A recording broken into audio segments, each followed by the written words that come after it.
Hey there, I'm Frank. For nearly 20 years after coming home from Vietnam, I'd lie awake at night, heart racing, mind spinning through worst-case scenarios. The darkness became my enemy. Sleep. That was just something other people got to enjoy. One particularly bad night in '89, after being awake for nearly 72 hours straight, I found myself sitting on the edge of my bed, hands shaking, wondering if I'd ever feel normal again. That night changed everything for me, because that's when I finally admitted I needed help. What I learned in the months that followed saved me from a lifetime of sleepless nights. And if you're watching this, struggling with your own sleep anxiety, I want you to know something. You don't have to fight this battle alone. I wasn't always like this. Before Vietnam, I could sleep through a thunderstorm. But after 14 months in the jungle, constantly on alert, my body forgot how to relax. The military trains you to stay vigilant, to interpret every sound, every shadow as a potential threat. That's great for staying alive in a war zone. Not so great for falling asleep in a peaceful bedroom in suburban America. When I came home in 1971, everyone expected me to just adjust, get back to normal.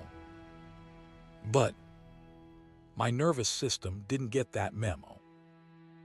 Night after night, I'd lie in bed, muscles tense, listening for dangers that weren't there. My wife at the time would find me patrolling the house at 3 a.m., checking windows and doors. Sometimes I'd sit in a chair, facing the bedroom door until sunrise. The worst part wasn't even the exhaustion. It was the shame. Why couldn't I just be normal? Why couldn't I just sleep like everyone else? I started to believe something was permanently broken inside me. I tried everything: sleeping pills that left me groggy, alcohol that made things worse, even moving our bedroom to different parts of the house. Nothing worked. My marriage didn't survive those years. How could it when I was basically a walking ghost?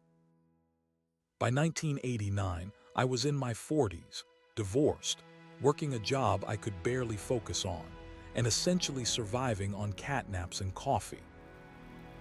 That 3-day stretch without sleep I mentioned, it came after a particularly bad week of nightmares. I remember sitting there on my bed that night, hands trembling so badly I couldn't even hold my glass of water. Something in me just broke. I called the VA hospital that morning and finally said the words I'd been avoiding for nearly 2 decades. I need help. The doctor I met with was also a Vietnam vet. He looked at me across his desk and said something I'll never forget. Your body is still fighting a war that ended a long time ago. We need to teach it that the war is over. That's when I first heard about something called the relaxation response, the opposite of the fight or flight response that had been ruling my nights. He explained that anxiety and relaxation can't coexist in the body. If you can trigger the relaxation response, anxiety has to take a back seat. It sounded too simple, almost insulting. I remember thinking, if I could relax, I wouldn't be sitting here, would I? But I was desperate enough to try anything. The technique I learned wasn't complicated, but it was completely different from anything I'd tried before. It had 3 parts: preparation, progressive relaxation, and mental focus. Let's start with preparation. The doctor explained that sleep anxiety often creates a negative feedback loop. You worry about not sleeping, which makes it harder to sleep, which makes you worry more. To break that cycle, I needed to create the right conditions for sleep. First, I established a wind-down routine that started 2 hours before bedtime. No TV news, which always got my mind racing with worst-case scenarios. No caffeine after 2 p.m. I took a warm shower about an hour before bed, not hot, but warm. The slight drop in body temperature afterward actually signals your body that it's time to sleep. I also learned to make my bedroom a sanctuary. This wasn't easy for someone who associated dark, quiet rooms with danger. We worked on this gradually. First, I got blackout curtains, but kept a very dim nightlight. Over time, I was able to sleep in complete darkness. I kept the room cool, around 65 degrees. And I only used my bed for sleep, no reading, no TV watching. This helped my brain associate my bed with sleep, not alertness. But the most important preparation step was actually accepting that I might not sleep. Sounds backward, right? But fighting against insomnia only makes it worse. I learned to tell myself, even if I don't sleep tonight, I'll be okay. Rest is still beneficial. Taking that pressure off made a huge difference. The second part of the technique was progressive muscle relaxation. This was a game changer for me because, as it turns out, I had no idea how tense my body was all the time. I thought that was just normal. The exercise starts at your feet and works upward.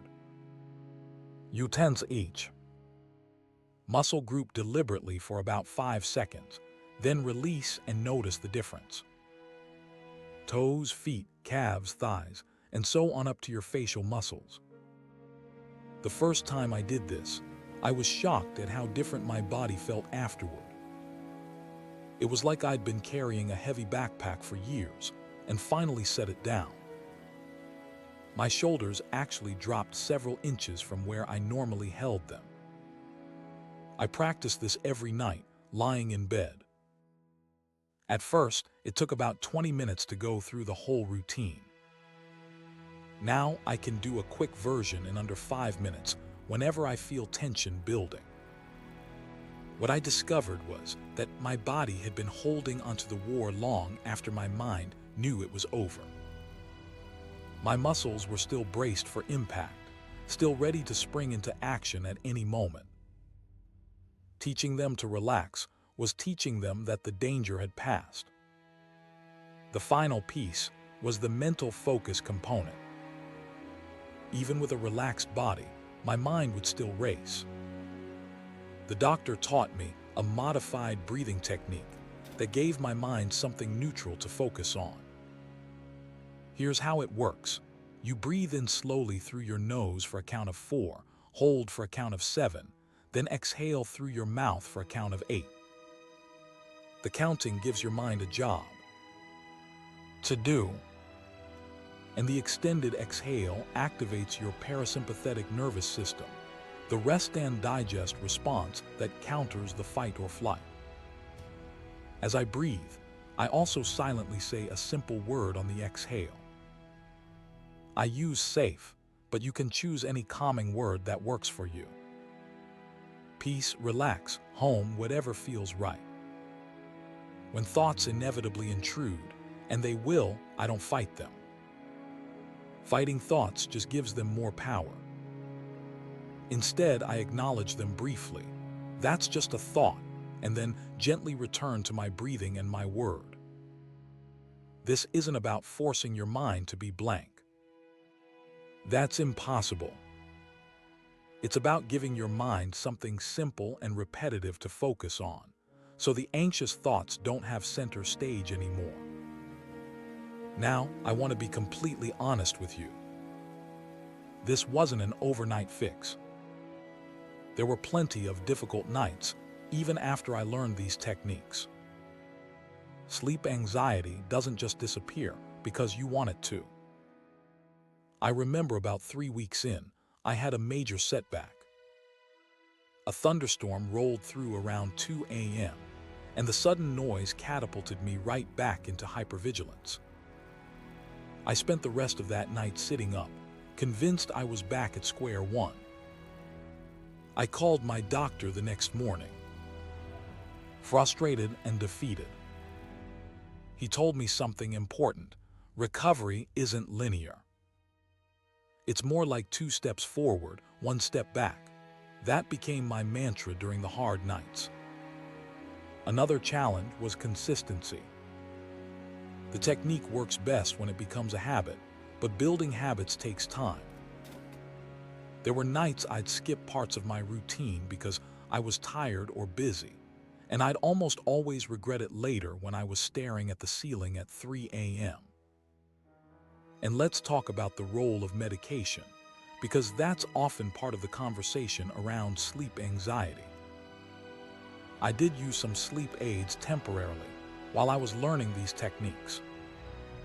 For me, they were like training wheels, helpful at first, but not a long-term solution. Everyone's journey is different, though. This isn't about medication being good or bad. It's about finding what works for you. The most persistent challenge was quieting the voice in my head that said I didn't deserve peace. That's something many veterans struggle with, feeling like we don't have the right to be okay when others didn't make it home. Working through that took time and therapy beyond just the sleep techniques. About 6 months into practicing this routine, I had what I consider my breakthrough moment. I woke up one morning and realized I'd slept through the night. No waking up in a panic. No checking the windows. Just sleep. Normal, restful sleep. I actually sat on the edge of my bed and cried. After nearly 20 years of battling my own mind and body every night, the relief was overwhelming. That doesn't mean I never had another restless night. I still do sometimes, especially during stressful periods or around the anniversaries of difficult events from the war. But now those nights are the exception, not the rule. And even when they happen, I have tools to handle them. The anxiety doesn't control me anymore. What really changed wasn't just my sleep, it was my relationship with sleep. I stopped seeing bedtime as a battle to be fought. Instead, it became a process of letting go, of trusting that my body remembers how to sleep if I give it the right conditions. I also noticed changes in other areas of my life. My concentration improved. My irritability decreased. Relationships became easier to maintain. It turns out that chronic sleep deprivation affects every aspect of your life, often in ways you don't even realize until they start to improve. Over the years, I've modified this basic technique to fit my changing needs. That's important. This isn't a one-size-fits-all solution. You need to make it your own. For example, I found that doing the full progressive relaxation routine sometimes made me too aware of my body, which could actually increase my anxiety on particularly bad nights. So I developed a shortened version that focuses just on the areas where I tend to hold tension: my jaw, shoulders, and hands. I also experimented with the timing. The original recommendation was to do the full routine right at bedtime. But I discovered that starting the relaxation process earlier, about an hour before bed, works better for me. By the time I actually lie down, my body is already in relaxation mode. For the mental focus part, I tried different approaches until I found what worked best. Some people use guided imagery, imagining a peaceful scene in detail. Others count backward from 100. I found that simple breathing with my calming word was most effective for me, but it might be different for you. I've also incorporated some physical elements that weren't part of the original technique. A weighted blanket has been helpful. The gentle pressure seems to signal safety to my nervous system. And I keep lavender essential oil by my bed. The scent has become another cue to my body that it's time to relax. The point is, you take the basic framework and then adjust it based on your own experience. Pay attention to what helps and what doesn't, and don't be afraid to modify. You might be wondering why such a simple technique can be effective against something as powerful as anxiety. I certainly did. The science behind it is actually fascinating. When you experience anxiety, your sympathetic nervous system, the fight or flight response, takes over. Your heart rate increases, your breathing becomes shallow, your muscles tense, and stress hormones like cortisol flood your system.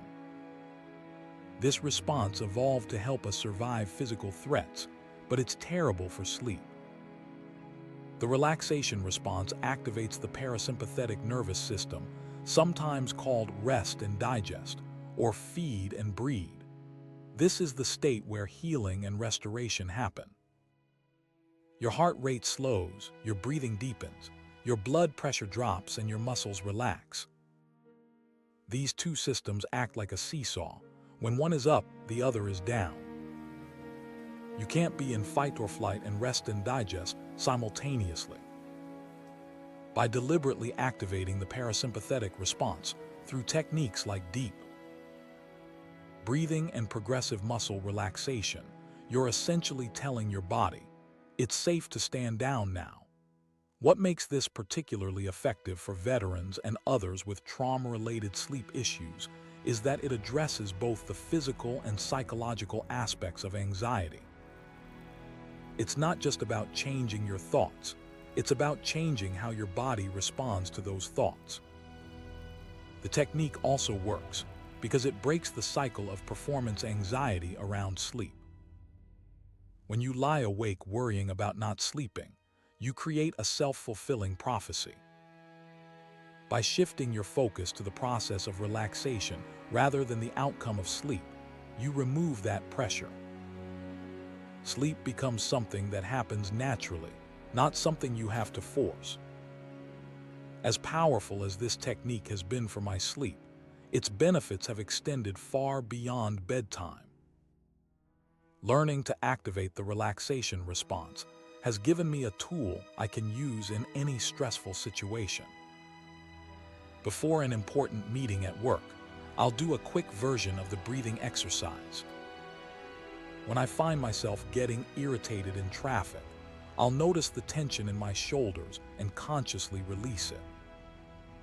When memories of the war surface unexpectedly, I have a way to ground myself. In the present. In a way, learning to sleep better taught me how to live better. It gave me back a sense of control that I'd lost. Not control over everything that happens. That's impossible, but control over how I respond to what happens. I've shared this technique with other veterans in my support group, and many have found it helpful. Some adapt it more than others, but the basic principles seem to work across different experiences and different types of anxiety. What I want to emphasize is that this isn't just about managing symptoms. It's about healing. Each time you successfully activate the relaxation response, you're teaching your nervous system that it's safe to rest. Over time, this creates new neural pathways. Your default state gradually shifts from hypervigilance to a more balanced alertness. That's been the most profound change for me. After decades of being constantly on guard, I've rediscovered what it feels like to be at ease in my own body and my own home. Sleep is no longer a battleground, it's a sanctuary. So here we are, more than 30 years after that night when I finally asked for help. I'm 76 now, and I sleep better than I did at 46. Not perfect. I don't think anyone sleeps perfectly at my age, but restfully, peacefully. If you're watching this and struggling with sleep anxiety, whether you're a veteran or not, please hear this. What you're experiencing is not a character flaw. It's not weakness. For many of us, it's the result of our bodies doing exactly what they were trained to do under threat. The problem isn't your response. It's that the response is happening in the wrong context. The techniques I've shared today aren't magic. They require practice and patience. There will be setbacks, but they work because they address the actual mechanisms of anxiety, not just the symptoms. Start small. Maybe just try the breathing technique tonight. Add the progressive relaxation tomorrow. Create a simple bedtime routine. Be gentle with yourself when it doesn't go perfectly.